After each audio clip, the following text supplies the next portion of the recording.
Warahmatullahi wabarakatuh. Waalaikumsalam warahmatullahi wabarakatuh.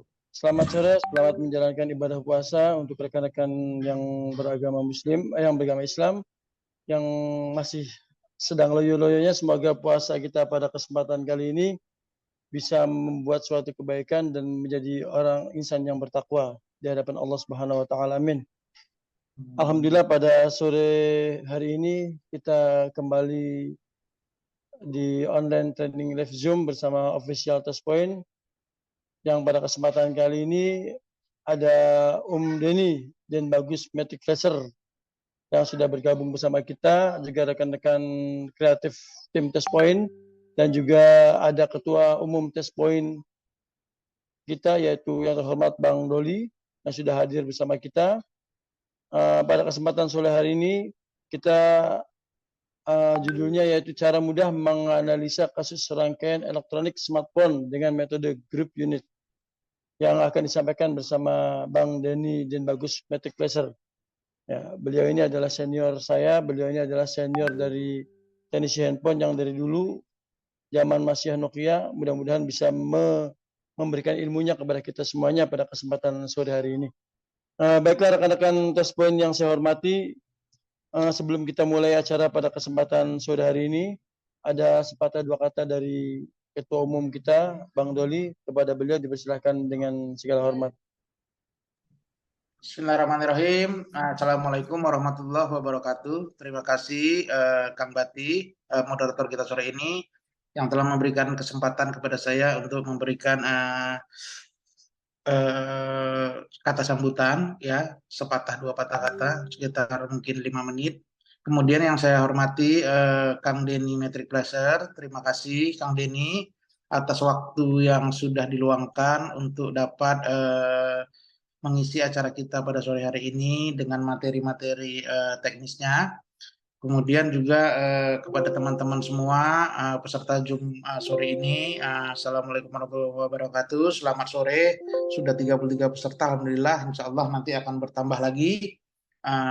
Jadi materi kali ini kita menghadirkan Kang Denny Matic Flasher, di mana mungkin ya teman-teman semua sudah paham, sudah pada tahu bahwa Kang Denny adalah salah satu instruktur atau trainer di komunitas teknisi handphone yang sudah cukup senior, sudah lama, yang mana nanti insya Allah Kang Denny pada sore hari ini kurang lebih nanti sekitar 1 sampai 1,5 jam akan memberikan ya materi-materi yang insya Allah dapat mengisi waktu kita di acara Ramadan Live Zoom Touchpoint ini, yang mana kemudian nanti insya Allah apa yang di-sharing atau yang diberikan oleh Kang Denny insya Allah dapat membawa manfaat bagi teman-teman semua, dapat menjadi bekal atau ilmu yang bisa kita bawa nanti untuk di pelaksanaannya di aktivitas profesi kita sehari-hari.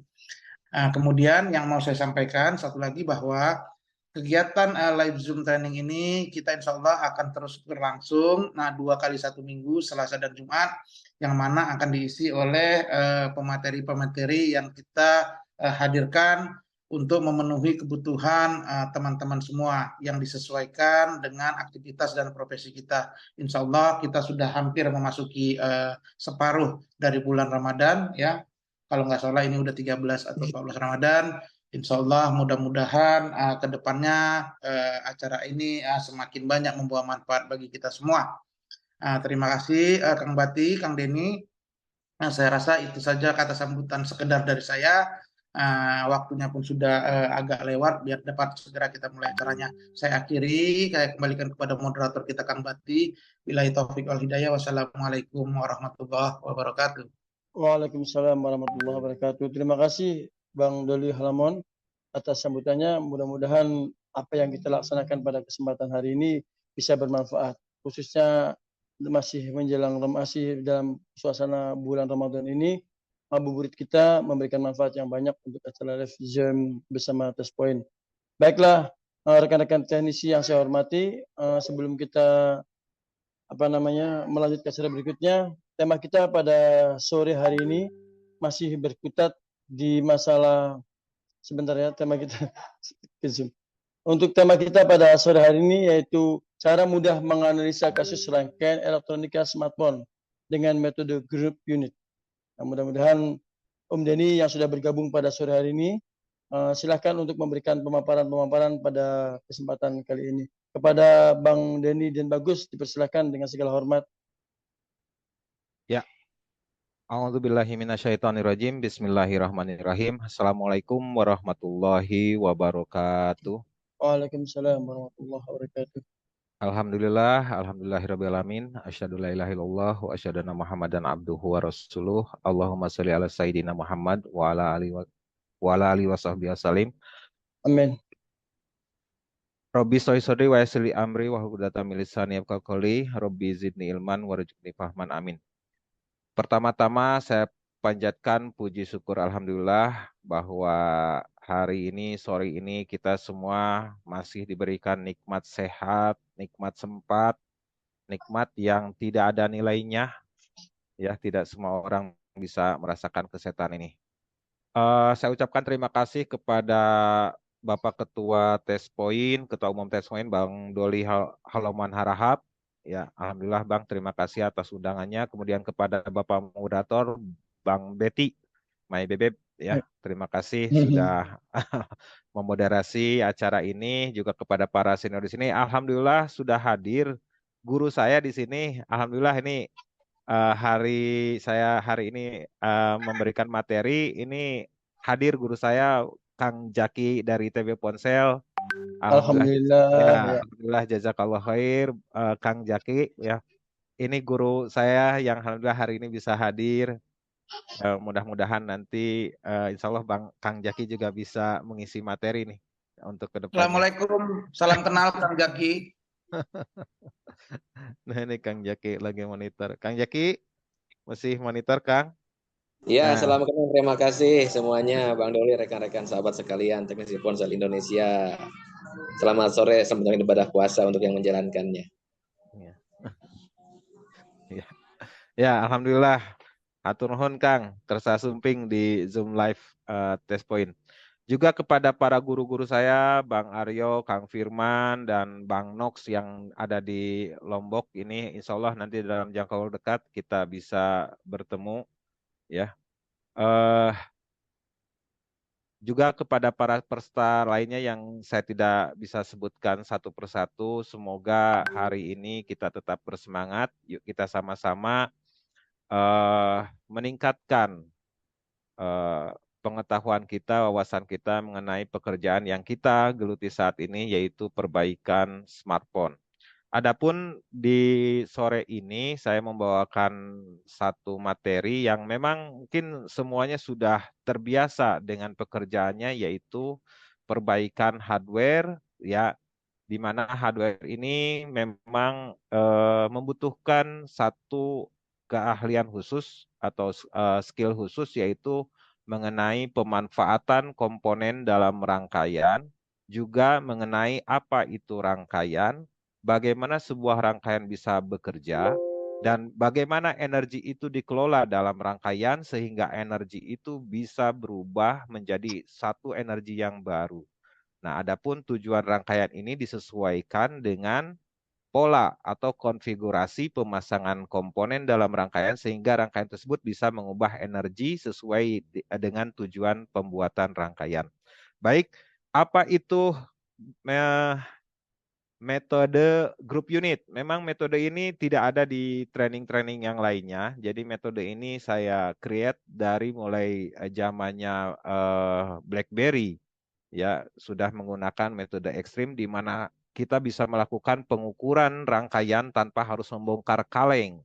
Karena teknisi waktu itu untuk perbaikan BlackBerry dihadapkan dengan tantangan, yaitu harus bisa membuka kaleng sebelum bisa mengeksekusi lainnya rangkaian. Jadi untuk menghindari resiko, maka saya membuat satu pola-pola pengukuran aktif ya tanpa harus membongkar kaleng. Nah, di sore ini saya memperkenalkan metode, yaitu mengenai bagaimana mengenal sebuah rangkaian dengan metode group unit. Baik, langsung saja Saya akan screen share di sini.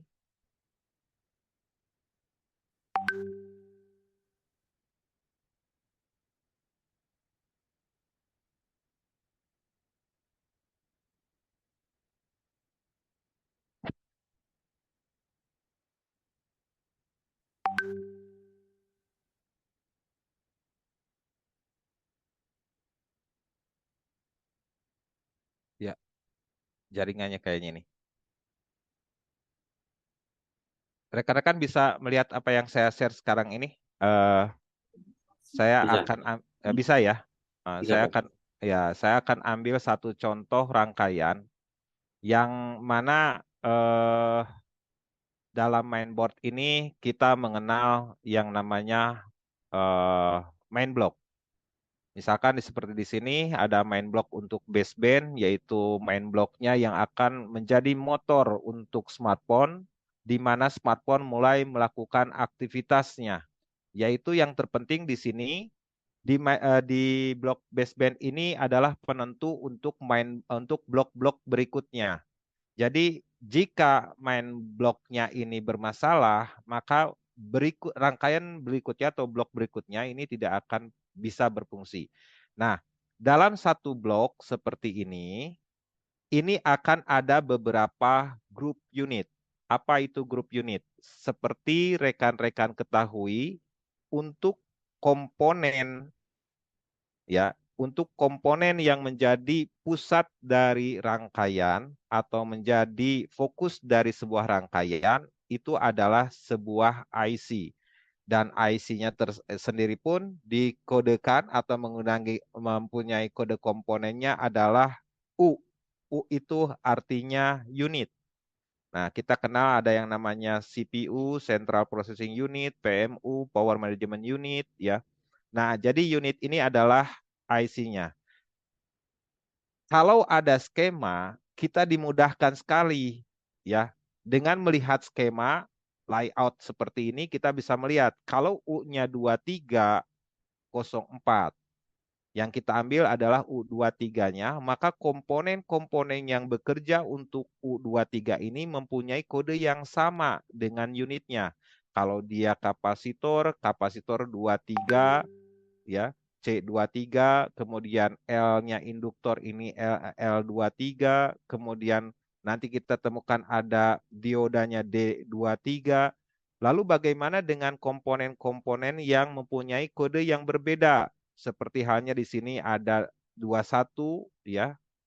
Artinya grup unit ini terhubung dengan unit 21. Nah, untuk teknisi, ya, sekarang berlomba-lomba nih, ya. Alhamdulillah di Indonesia ini kaya sekali mengenai skematik, ya. Sekarang sudah ada beberapa produk made in Indonesia yang sudah go internasional dan sering kita pakai, gitu kan. Nah, itu berlomba-lomba untuk update mengenai tipe-tipe yang sedang yang sedang update atau yang susah dicari. Nah, tapi di sini teknisi ini juga membutuhkan apa yang disebut dengan alur. Jadi pada saat kita membuka skematik, yang kita dihadapkan dengan beberapa rangkaian yang kita harus mengetahui kapan rangkaian ini bekerja atau alur kerja dari sebuah rangkaian ini dimulai dari mana, dari titik mana. Nah, begitu. Baik, saya akan lanjutkan. Sebagai contoh, misalkan di sini saya menggunakan skematik dari Pragmatic Infinix X662. Saya ambil contoh saja yang kebetulan saya mainboardnya juga sudah disiapkan di sini.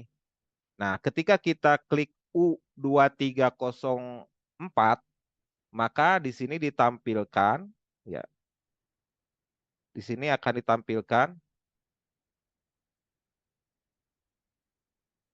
beberapa yang akan berkaitan dengan kode U23, sebentar, ininya yang saya ambil U2304, ya. Ini malah ke blok IC-nya, kaki IC-nya. Bentar. U2304.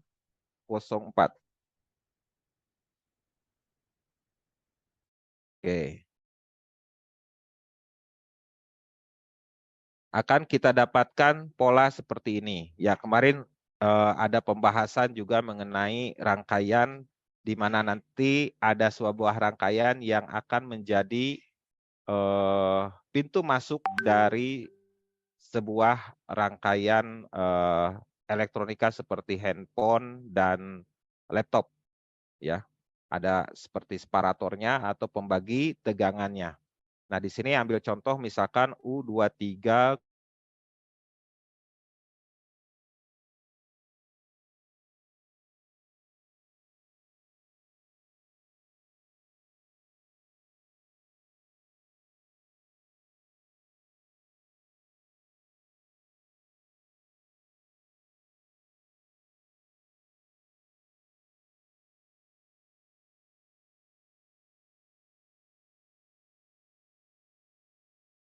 Ya, mohon maaf ada panggilan. Ada panggilan. Ya. Kita ambil contoh di sini seperti yang di rangkaian adalah U2304. Ketika di sini yang menjadi, jadi pada saat kita buka skematik, nah saya perkecil nih. Saat kita buka skematik, ya, saat kita buka skematik, maka pola dari skematiknya per halaman itu adalah penggalan rangkaian. Nah, ini yang saya sebutkan dengan istilah grup unit. Jadi teknisi wajib memahami mengenai penggalan rangkaian ini karena apa? Dengan gagalnya satu komponen saja di rangkaian ini, maka satu rangkaian ini tidak akan bisa bekerja. Berbeda dengan istilah blok, ya. Kalau di sini grup unit itu memang betul-betul yang solid. Artinya ketika salah satu komponen bermasalah, maka satu rangkaian ini tidak akan bisa bekerja dengan baik. Handphonenya masih hidup. Nah, itu blok. Mainboardnya masih hidup, mainboardnya masih bekerja, tapi nggak bisa ngecas misalkan. Nah, gara-gara satu komponen, satu grup unit ini bermasalah, tapi tidak untuk mainboard yang lainnya atau rangkaian yang lainnya. Artinya handphonenya masih hidup, cuma bagian casnya aja bermasalah. Nah, jadi rangkaian inilah yang paling solid di dalam kalau kita melakukan perbaikan, misalkan belajar dari kasusnya itu mundur. Kasusnya kasus lampu, berarti kita cari rangkaian lampu. Nah, di rangkaian lampu itu nanti akan ada penggalan-penggalan skematiknya. Nah, seperti di sini contohnya rangkaian untuk charger. Rangkaian untuk charger ini saya menyebutnya ini sebetulnya bukan charger ya, tapi switch charger atau switch mode battery ya. Kenapa? Nah, ini saya lebih cocok dengan switch chargernya. Mengapa? Karena di sini IC-nya ini mengubah sumber tegangan baterai menjadi PPH power atau volt system. Juga bagaimana dari pengubahan dari energi travel charger menjadi input untuk baterai. Jadi IC ini penentu, bahkan kegagalan di Android ataupun kegagalan di iPhone, ini permasalahannya ada di switch mode battery ini, ya. Banyak sekali menggunakan tipe-tipe yang dikatakan luar biasa sekali. Ada yang pakai seperti di sini switch mode-nya pakai control I2C, programmable, ada juga yang sederhana. Nah, inilah yang menentukan pengubahan energi dari baterai menjadi volt system atau volt power, juga pengubahan dari charger, input charger menjadi input untuk baterai dan sekaligus sebagai input untuk pipon power atau untuk kebutuhan baseband dan regulator lainnya. Jadi inilah di sini sengaja saya ambil contoh untuk rangkaian charging ya, di mana rangkaian switch mode baterai ini betul-betul banyak sekali kegagalannya itu dikarenakan kegagalan pengubahan proses dari energi baterai menjadi volt system dan pipon power. Baik, saya akan bahas dulu mengenai rangkaiannya. Jika unitnya 2304, maka komponen sekitarnya yang bekerja mulai dari inputannya 2C23, C23, test point-nya pun 23, R-nya pun 23. Jadi kalau U23 kita ambil kode-kode komponennya 2 angka. R23. Yang nomor-nomor berikutnya ini adalah nomor urutan komponen dalam rangkaian tersebut. Jadi grup unit ini sangat memudahkan sekali kepada para teknisi di mana IC tidak bisa bekerja sendiri. Harus ada pengelola di bagian input dan pengelola di bagian output. IC sebagai tempat pertemuan dari atau tempat proses dari rangkaian input dan rangkaian output. Nah, di sini saya ambil contoh bagaimana kalau tidak pakai skema, Pak. Kalau pakai skema, ya istilahnya kita tinggal contek saja, tinggal mengikuti skematik saja. Bagaimana kalau tidak ada skema nih?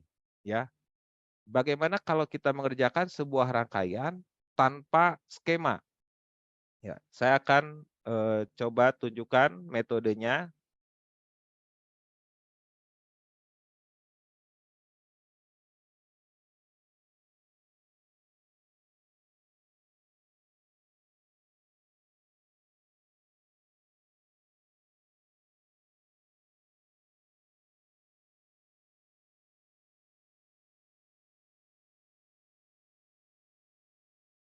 Jadi dalam mainboard itu akan ada blok, kemudian nanti di dalam bloknya ini akan ada rangkaian-rangkaian kecil. Nah, kuncinya nanti di sini. Misalkan ini kasusnya kasus charger. Seperti tadi saya baru saja dapat 2 handphone pagi-pagi ngetuk ada handphone yang masuk ke air, terendam air. Kemudian saya lihat dan memang rata-rata bermasalahnya selalu di sini, ya. Di rangkaian switch mode baterai, ya, atau sumber untuk inputan bagian-bagian regulator di RF, di baseband dan di UI. Nah, saya ambil contoh tadi di sininya U2304. IC jadi fokusnya di sini. Jelas yang namanya IC ini butuh sumber tegangan atau input. Kita namakan volt input. Supaya terjadi putaran dalam internal IC-nya, sebuah IC memerlukan pembeda potensial yang kita namakan sebagai ground. Ya. Nah, di sini kita gunakan ground adalah supaya dalam internal IC-nya ini terjadi putaran arus, ya, ada pembeda potensial, barulah IC ini hidup.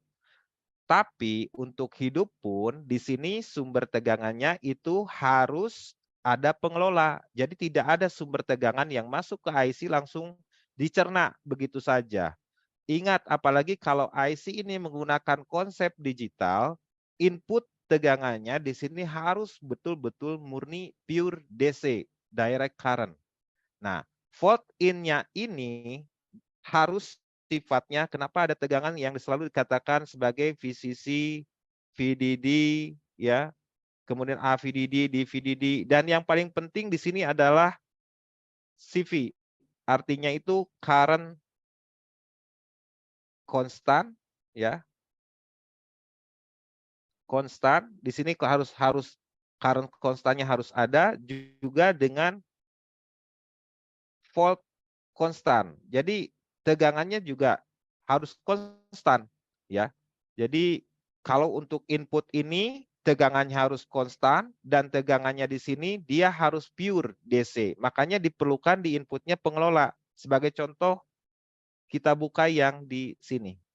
Nah, input tegangannya di sini, kenapa di sini harus ada L induktor? Ya, di sini harus ada L induktor di rangkaian ini. Kemudian kenapa harus ada 3 kapasitor di sini? Dan sebagai inputnya itu tadi, ya, kita bisa lihat di sini menggunakan tambahan komponen di bagian inputnya dengan ada 1 induktor ditambah dengan 3 kapasitor. Saya tambahkan saja, misalkan di sini ada komponennya. Kenapa di sini harus ditambah kapasitor? Kapasitornya harus 3 dan kalau kita perhatikan nilainya juga menurun dari yang besar ya. Kemudian di sini ditambahkan dengan induktor. Baru di sini ketemu dengan sumber tegangan.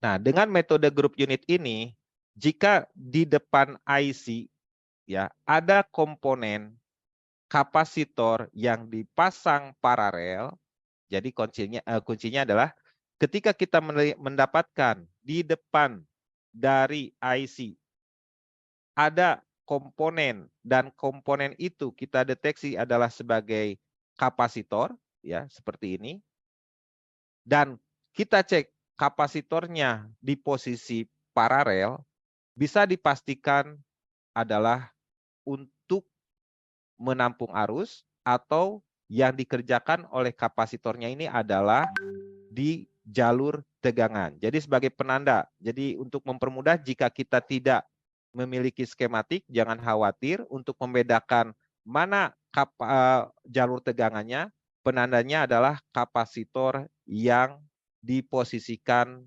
paralel.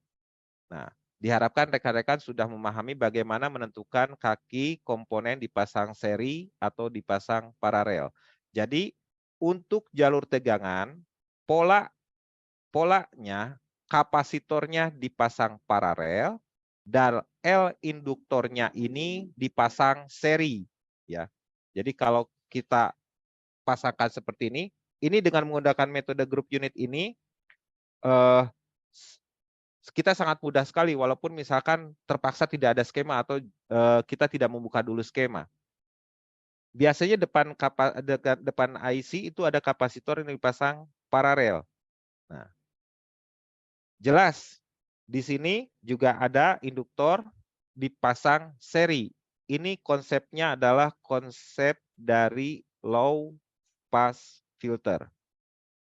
Jadi agar arus yang masuk ke IC-nya ini mempunyai muatan DC murni.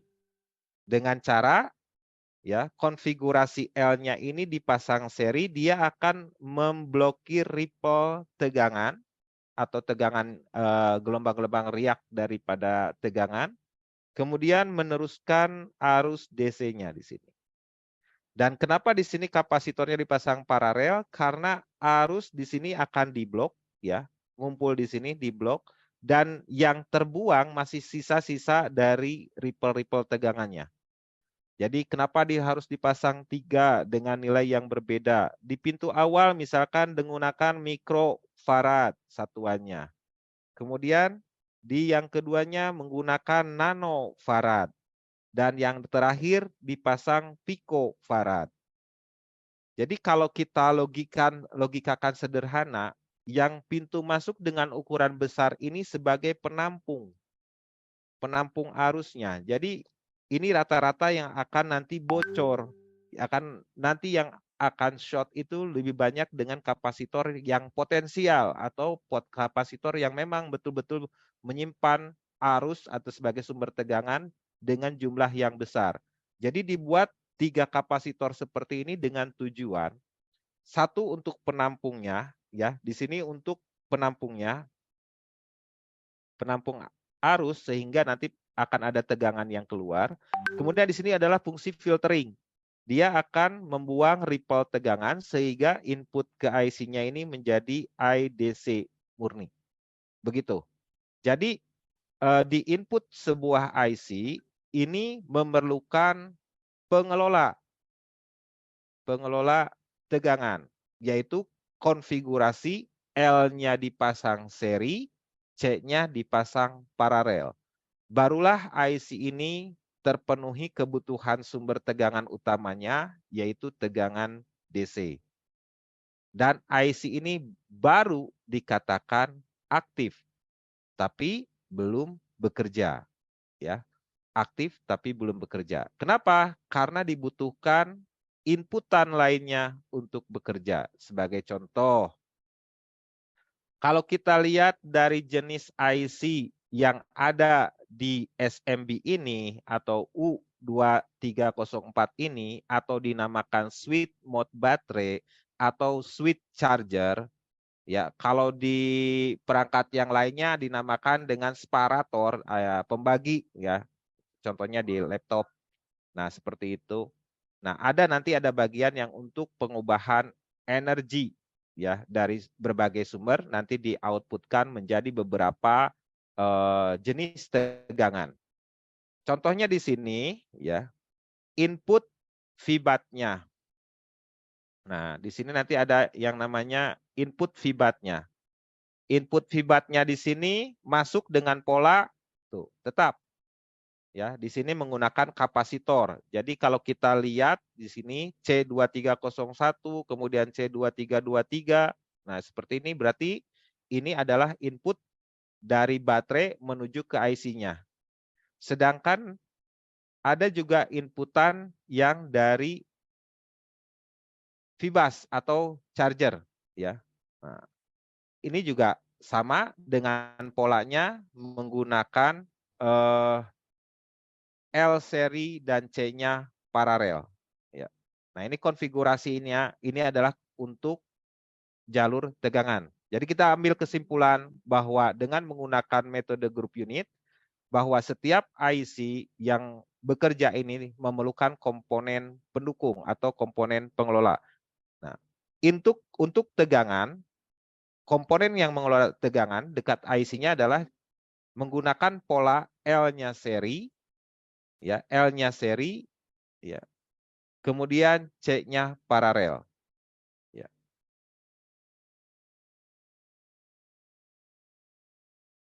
Itu untuk pengelolaan jalur tegangan. Terus kalau kita perhatikan, IC SMB ini mengadopsi juga L di output. Ya, L di output atau dikatakan sebagai buck regulator. Dan kalau kita searching untuk tipe IC ini, ya, ini modenya sebetulnya dikatakan walaupun di sini ada inputnya, outputnya menggunakan induktor, ya, ini lebih cocoknya disebut sebagai buck boost regulator. Kenapa? Karena pada saat inputnya dari VBAT, maka tegangannya akan di step up. Ya. Sedangkan kalau inputnya dari VBAS, maka tegangannya akan di step down dengan outputannya melalui jalur volt switch di sini. Ya. Sedangkan kalau dari baterai, ini masuknya lewat phasis. Nah, ini kalau sebuah IC dengan mengadopsi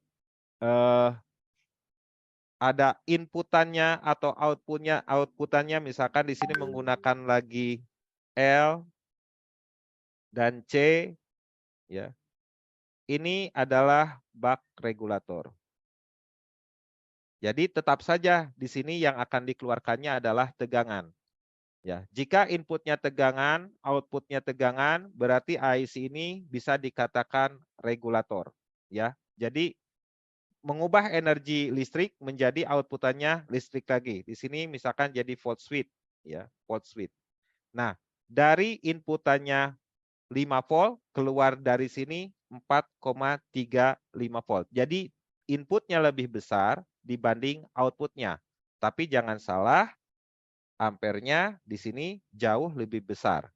Ini adalah konsep dari buck regulator. Jadi tetap kalau untuk tegangan polanya ada L, L-nya seri, C-nya paralel.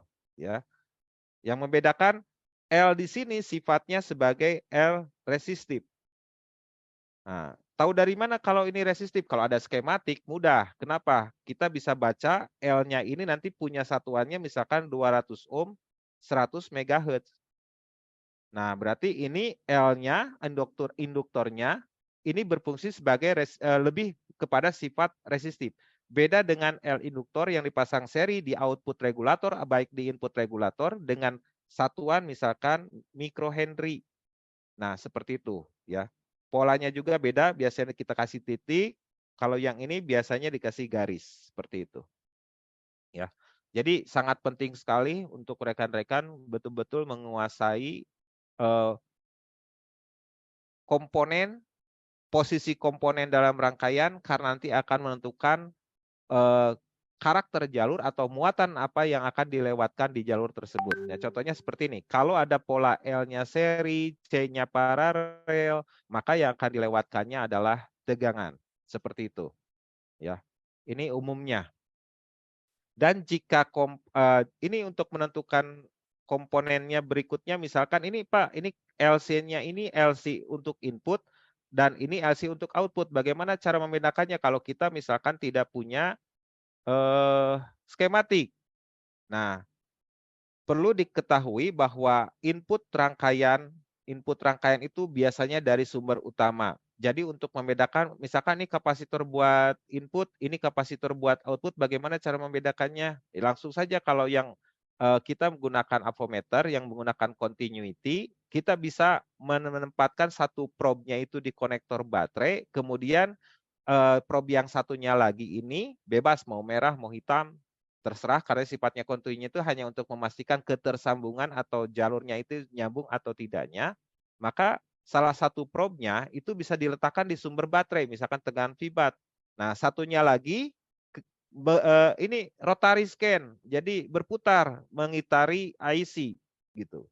Kita rotary scan aja set ke sini. Kalau misalkan ada yang bunyi tit, nah itu berarti kan kapasitor tersebut adalah kapasitor yang ditugaskan untuk bagian di rangkaian input.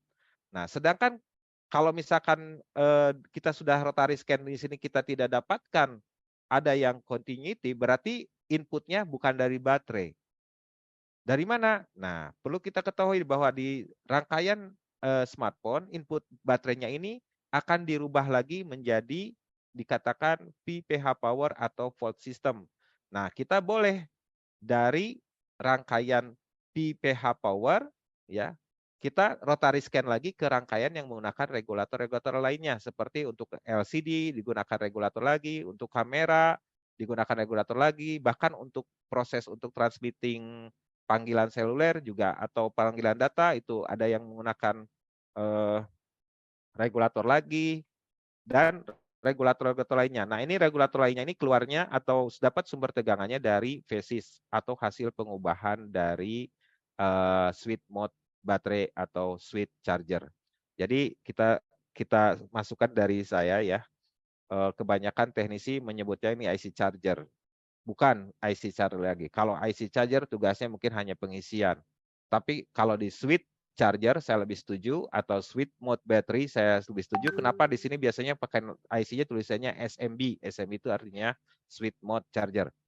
Nah, tujuannya adalah untuk bisa menjadi sumber tegangan utama ke IC power dan rangkaian regulator-regulator lainnya, juga sebagai untuk rangkaian pengisian terhadap baterai. Nah, kasus di rangkaian ini adalah ketika handphonenya kalau mau dicas dalam kondisi mati, itu baru berisi, kalau dalam kondisi hidup tidak mengisi. Berarti switch mode baterainya sudah tidak bisa double job. Ya, tidak bisa lagi bekerja secara bersamaan menjadi sumber tegangan utama kepada bagian power, juga tidak bisa melakukan pengisian ke baterai. Nah, saya lanjut ya. Jadi kita misalkan tidak punya skematik. Nah, yang terpenting adalah caranya identifikasi IC-nya yang diperkirakan. Nanti punya pola, ya polanya pola grup unit seperti ini. Kalau charger sifatnya buck regulator, ya atau buck boost regulator. Nah, buck-nya itu nanti ada L di output. Nah, kalau boosternya adalah ada L di input atau L induktor di input. Nah, kemudian juga nanti ada yang dikatakan untuk lampu volt in-nya itu pakai L induktor. Nah, itu adalah booster. Nah, rangkaian lampu penandanya apa? Nanti ada dioda seri di output dari IC lampu. Nah, kalau di charger polanya nanti kebanyakan seperti ini. Ya. Di charger dia menggunakan L induktor di output. Nah, kemudian berikutnya tadi untuk mempertegas bahwa IC ini atau rangkaian ini membutuhkan sumber tegangan. Nah, ciri-ciri sumber tegangan ini lewat konfigurasinya komponennya L-nya seri, C-nya paralel. Jadi kalau di rangkaian ini ada rangkaian C-nya seri misalkan, nah seperti ini. ya. Apa sih komponen seri itu? Komponen ketika diletakkan di rangkaian, pada saat diberikan arus atau sumber tegangan, komponen tersebut tidak membagikan arus, ya, atau tidak membuat arusnya menjadi bercabang. Nah, itu komponen dipasang seri. Sedangkan paralel adalah komponen yang diletakkan dalam rangkaian jika diberikan tegangan atau sumber arus, maka komponen tersebut akan membagikan arus atau membuat arusnya menjadi bercabang. Nah, contoh seperti ini, kapasitornya dipasang seri. Kalau kita ukur, ya di sini sudah ada ya keterangannya. Nah, kalau nanti kita ukur, ini sebetulnya tidak dilewati arus atau tidak dilewati tegangan. Tapi kalau pada saat input dari Fibasnya sudah masuk, ini kaki bootstrapnya, ya, ini sengaja dipasang C-nya seri. Tujuannya adalah untuk meningkatkan atau memompa tegangan. Ada untuk membangkitkan gelombang. Biasanya rangkaian-rangkaian IC menggunakan C seri itu untuk safe line-nya. Ya. Jadi kalau kita temukan ada kapasitor misalkan dipasang seperti ini, masuk lagi, ini C itu kakinya harus sama ya. Jadi ini nanti kalau beda disangkanya seperti baterai. Jadi C seperti ini.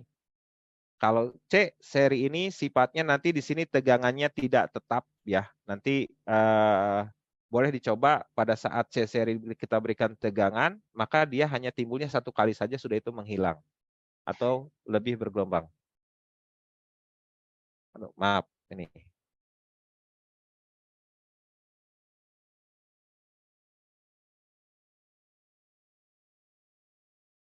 Nah, jadi kalau kita temukan dalam satu rangkaian, misalkan ada C yang dipasang seri, ya, itu lebih bersifat yang dilewatkannya itu adalah gelombang. Ya. Jadi tidak kepada tegangan. Jadi pola dari komponen yang perlu kita ketahui bahwa setiap rangkaian di sini setiap IC tidak ada yang sendiri ya, IC dia membutuhkan komponen pendukung. Nah, di setiap sekitar IC pastikan dulu dia posisinya seri atau paralel. Nah, kalau C-nya seri berarti nanti jalur tersebut dominan yang akan melewatinya adalah berupa frekuensi atau gelombang. Kemudian ya, saya akan gambarkan misalkan seperti ini. Ya, jadi kalau misalkan kita temukan rata-rata di skematik itu kalau C-nya seri itu kebanyakan dipakai untuk jalur seperti misalkan antena, ya.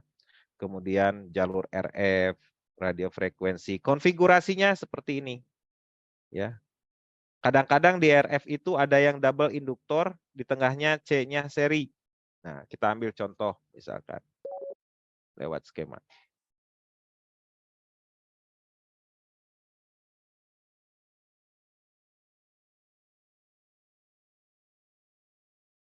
Halaman 1. Nah.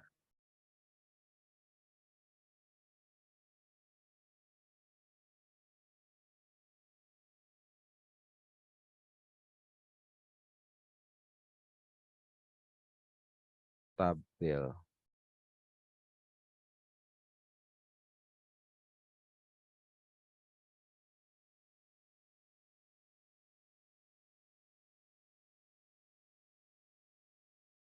Nah, kita ambil contoh rangkaiannya seperti ini, ya. Kalau untuk di jalur RF, polanya yang harus kita pahami adalah seperti ini. C-nya seri, L-nya paralel. Ya.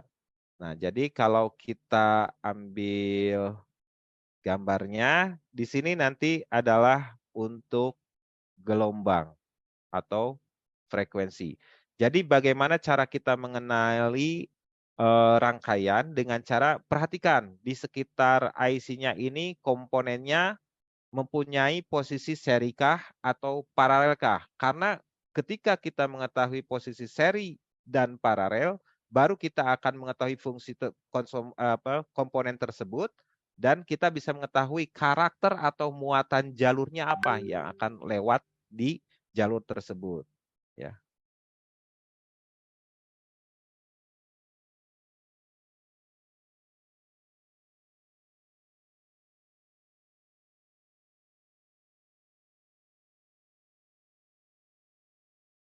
Ya, siap. Terima kasih ini masukannya. Ya, ya. Oke, ada dari yang masuk. Oke, nanti kita bahas ya, Bang Betty. Bang Betty. Ya, siap. Ini ada chat masuk. Ya, takutnya Ya, bosen nih. Takutnya ada ngantuk nih jam segini. dari Bang Mubarok nih. Ya, Ya, apa tujuan pemasangan kapasitor secara paralel dan dipasang dengan secara seri? ya. Tadi ada Bedanya juga apa yang membantu perbedaannya gitu? menjawab ya di Ya, bawahnya itu ya. tadi, Bang. Ya, betul. Ya, memang betul. Nah, ini betul sangat. Kenapa teknisi ya? Saya pun masih belajar. Jujur aja saya masih belajar. Walaupun sudah 23 tahun saya mengajar gitu kan, tetap aja saya namanya belajar itu tidak pernah berhenti karena itulah modal saya sebetulnya. Saya pun berbicara sore ini sebetulnya memberanikan diri ya di hadapan guru-guru saya gitu kan, di hadapan rekan-rekan senior gitu kan. Tapi tidak apa, saya akan menyampaikan ini ya untuk rekan-rekan. Tujuannya untuk apa? Jika saya salah, saya ada yang mengkoreksi. Alhamdulillah sudah hadir guru-guru saya di sini gitu kan. Dan jika saya benar, itu pun bukan berarti apa? Ini karena memang bimbingan dari guru-guru semua. Jadi tugas saya ini hanya menyampaikan aja dari sedikit ini. Mudah-mudahan bisa Allah memberikan manfaat dan barokahnya kepada kita semua. Amin, Itu amin, saja. amin. Ya. Jadi ada baiknya teknisi itu sebelum menganalisa kasus atau mau mengeksekusi, ada baiknya memperhatikan dulu yang dieksekusi ini jenis rangkaiannya apa. Apakah rangkaian akan yang mengubah energi listrik menjadi energi listrik lagi, energi listrik menjadi gelombang seperti audio dan radio frekuensi, ataukah listrik yang akan mengubah dari energi listrik menjadi cahaya, dari energi listrik menjadi kinetik. Nah, jadi siapa yang mengubah energi listriknya itu adalah rangkaian. Rangkaiannya terdiri dari siapa? Terdiri dari komponen-komponen. Komponennya dipasang apa? Nah, ada yang seri, ada yang paralel. Perlu kita ketahui, di komponen elektronika itu nggak banyak sebetulnya. Hanya 6 komponen utama di dalam elektronika, gitu kan. Yang komponen aktifnya itu dioda, transistor, IC. Dan ketiga komponennya itu juga sebetulnya hasil pengembangan atau integral. Contohnya dioda digabungkan jadi transistor. Transistor digabungkan jadi double transistor, ditambah komponen lagi jadi IC. Sebetulnya kalau kita mau belajar, memulai itu dari pengenalan komponennya dulu harus dikuatkan. Seperti yang 6 komponen, padahal kalau kita telaah, komponen aktif itu sumbernya adalah dari dioda. Dioda dikembangkan jadi transistor. Transistor dikembangkan jadi IC. Jadi kalau kita mau belajar, mulailah dari dioda dulu, kemudian berkembang jadi transistor, dan berkembang jadi IC. Jadi nanti rekan-rekan yang belajar merasa dimudahkan dan merasa lebih cepat menyerap. Itu sebagai saran saja dari saya. Ya. Nah, kita lanjutkan lagi ya, mumpung masih Ya, ada waktu, Om Betty. Masih ada waktu ya, nggak? lanjut. Oke. Nanti Nah, ada pertanyaannya nanti disimpan dulu ya, di-keep dulu ya. ya, Siap. betul. Ya, betul. Nanti nanti ada pembahasan kasus sedikit ya. Memang ini saya selalu bahas di charging di lampu karena memang kalau handphone masuk air itu kedua blok ini memang luar biasa, sering jadi andalan buat teknisi untuk cari cuan lah gitu kan. Tapi cuannya yang sehat ya, karena kita memang betul-betul melakukan analisa gitu kan. Tidak trial terus gitu. Satu lagi kan ini menyangkut Ya, kapasitor ini. siap.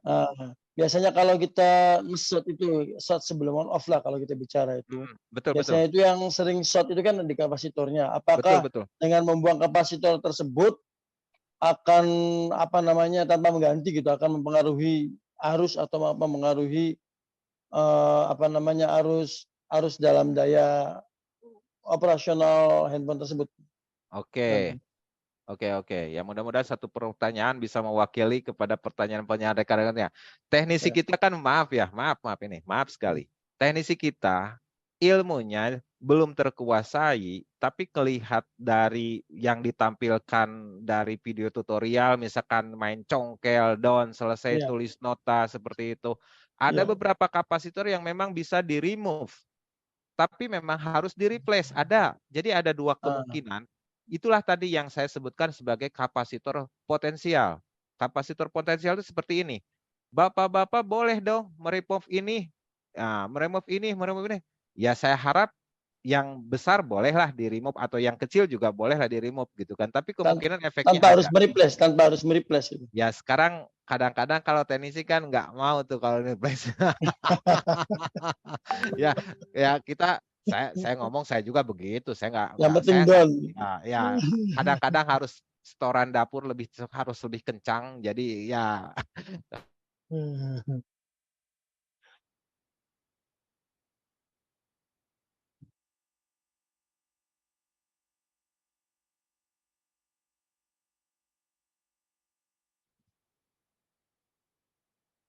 Aduh, maaf. ya aduh maaf ini apa internetnya barusan ada panggilan. Jadi ini kebetulan paket Zoom, paket Telkomsel. Ya, ini begini. Jadi kapasitor itu memang ada yang boleh diangkat. Nah, tapi ada yang tidak boleh sama sekali dan memang harus diganti. Boleh rekan-rekan coba kapasitor untuk output switch mode charging ini, ya. Kapasitor yang menggunakan DC to DC converter. Apa itu DC to DC converter itu? Yaitu rangkaian yang mengubah energi DC menjadi DC lagi, tapi dikonversikan antara tegangannya menjadi arus atau arus akan menjadi arusnya diperkecil atau arusnya diperbesar, tegangan diperkecil atau tegangan diperbesar. Nah, itu kan konversinya di sana. Nah, kapasitor yang seperti ini cobalah diangkat sama rekan-rekan. Apa hasilnya? Apalagi output dari IC power ya yang menggunakan induktor ya atau buck regulator atau SMPS, kapasitornya coba sama rekan-rekan cabut. Apa yang terjadi? Itu nggak bisa ya, apalagi untuk kebutuhan SoC, untuk kebutuhan CPU ya. Itu kalau kapasitornya dibuang nggak bisa, itu harus ganti. Kenapa? Ya. Ya, karena yang dibutuhkan di sana arusnya besar, memang harus ada penyetabil tegangan juga ya. Jadi bukan hanya sebagai penampung arus, tapi penyetabil tegangan. Kenapa? Karena ripple tegangannya juga masih bisa terbuang. Itu maksudnya, Bang Betty. Mungkin nanti ada rekan atau guru saya nanti yang akan bisa nambahkan, boleh ya. Jadi sama-sama belajar. Karena saya lebih enak saya begini. Kalau saya salah wajar karena saya masih belajar. Yang nggak boleh itu kalau kita merasa benar.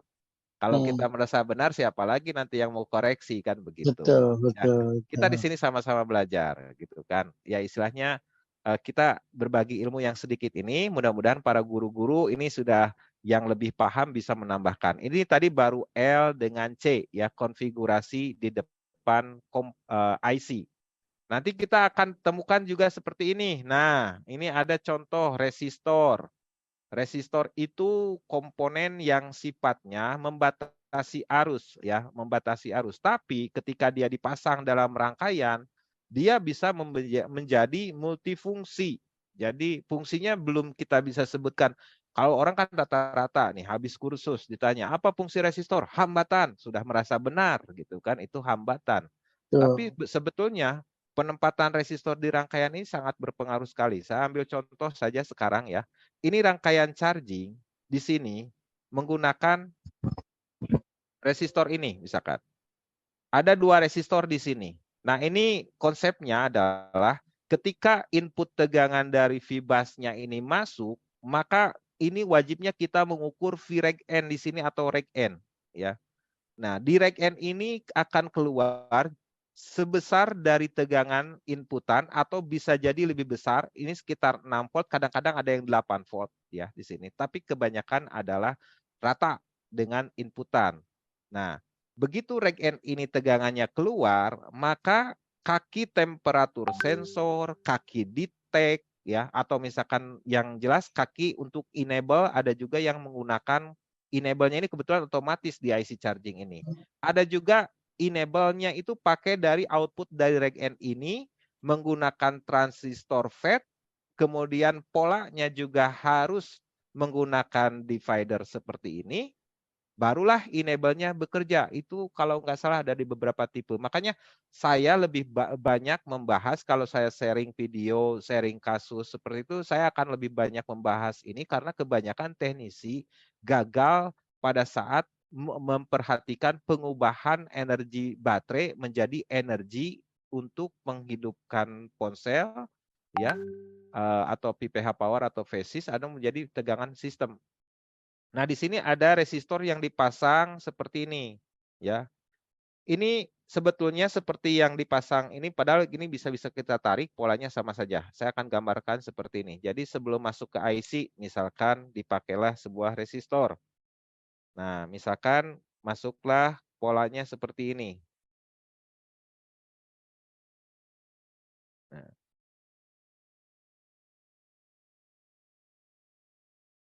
Nah, R yang di sini, ketika R-nya diberikan arus, dia tidak membagikan arus. Ini R seri, ini R pull down, dan ini R pull up. Nah, ini adalah sumber tegangan, ya, atau source-nya ada di sini. Jadi resistor itu dalam rangkaian mempunyai 3 posisi. Ya, ini source-nya.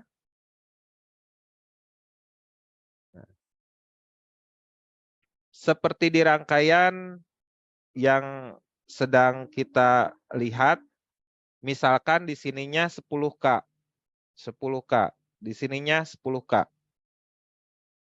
Ya. Oh, saya akan ini dulu.